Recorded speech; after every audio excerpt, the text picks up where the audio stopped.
সিলেট নাকি রাজশাহী, কাকে সমর্থন করা যায়? দ্বিধার মধ্যে ফেলে দিলাম, তাই না? সিলেট একটা দল যারা শুরু থেকেই চমক দেখিয়ে যাচ্ছে। ফাহিম আল চৌধুরী তার দলকে নিয়ে উপদেষ্টা হিসেবে যোগ দেওয়ার পর তার যেই কথাগুলো ছিল, সেই কথাগুলো তিনি রাখতে পেরেছেন। সোফার যতটা তিনি কথা বলেছিলেন সবগুলাই তিনি রেখেছেন।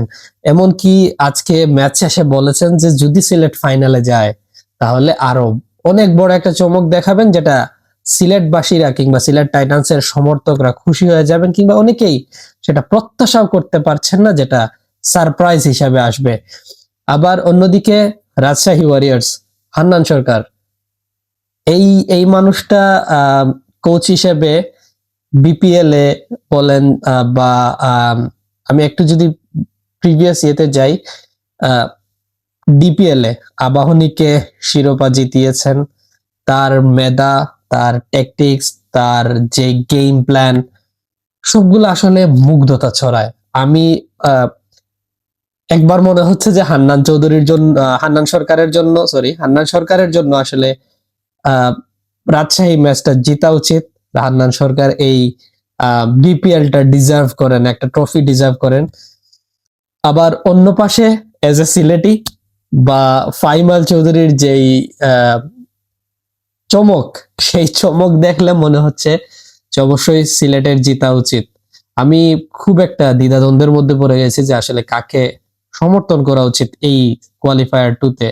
যদিও আমার পূর্ণ সমর্থনটা সিলেটের প্রতি থাকবে, তবুও স্পেসিফিক্যালি একজন মানুষের জন্য, হান্নান সরকারের জন্য আমার রাজশাহীর প্রতিও আলাদা একটা আবেগ বলেন কিংবা প্রত্যাশা বলেন, সেটা কাজ করবে। দিন শেষে যারাই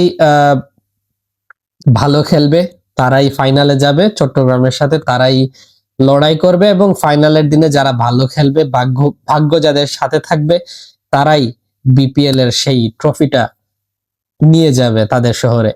এজ এ সিলেটি আমি অবশ্যই চাইবো আমার সিলেট জিতুক।